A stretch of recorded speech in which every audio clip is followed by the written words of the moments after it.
endless indulgence. Alexander the Great was probably the most natural conqueror in history. His relentless, blood-soaked war campaigns led him to the edges of the known world. It also dragged along the men in his armies who, unlike him, were not filled with this insatiable lust to win and dominate over and over. They wanted to go home to their families after years of fighting. So they told him, bluntly, that it was time to turn back. ESTPs sometimes don't know when to stop. To them, you can never have too much of a good thing, plagued by a seemingly unappeasable compulsion to satisfy whatever desire the moment lays before them. Impact at any cost. ESTPs are impactful by nature. They like being noticed and being memorable, but there are a plethora of ways to achieve those things. A dark ESTP may resort to any number of reckless, over-the-top, or dangerous ways to cause a stir or ruffle feathers, adopting the mantra of, they may not like me, but they will remember me. There have been quite a few occasions where I've seen SE DOMs escalate their behaviour on nights out, until an inevitable drama or fight occurs. It's fascinating to watch the energy spiral upwards and reach a peak until it has to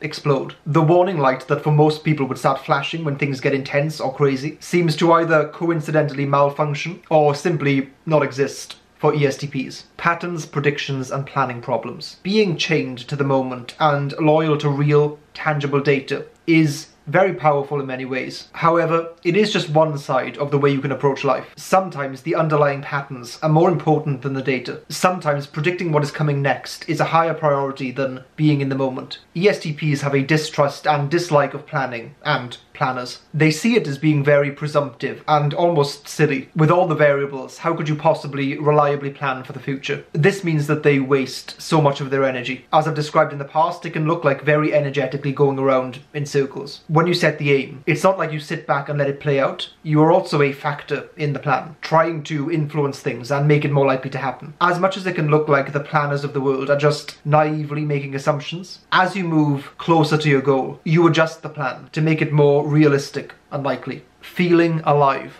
The day-to-day, the humdrum existence. No one enjoys these things exactly, but ESTPs are much more susceptible to the absence of fun and excitement. There are positive ways to enjoy this euphoric state. It could be through accomplishment, seeing self-growth and progress, etc. Then there are darker ways. Dancing the line of danger, abusing your body, being destructive, living in the moment at the expense of your future self. An alternative take. Just for the sake of variety, I do believe there is wisdom in darkness. Sometimes. Christopher Hitchens, who I don't think was an ESTP, died of esophageal cancer, which, for a relentless drinker and smoker like him, was, as he himself remarked, exactly the cancer you'd expect to get. He has a quote about his lifestyle that I really enjoy. In one way, I suppose, I have been in denial for some time, knowingly burning the candle at both ends, and finding that it often gives a lovely light. But for precisely this reason, I can't see myself smiting my brow with shock, or hear myself whining about how it's all so unfair. I have been taunting the Reaper into taking a free scythe in my direction, and have now succumbed to something so predictable and banal that it bores even me. I think ESTPs of all varieties would say that danger, risk-taking, pushing the boundaries, are trivial in some sense when you consider that death is coming for us all, and so few of us manage to fill the time between then and birth truly living. If you're an ESTP, and I'm not trying to restrict anyone or box anyone in or tie someone down or take away your freedom, but you 100% have to subscribe to the channel. Feel free to visit lovewhoworld.com where you'll see all of our services put in one place.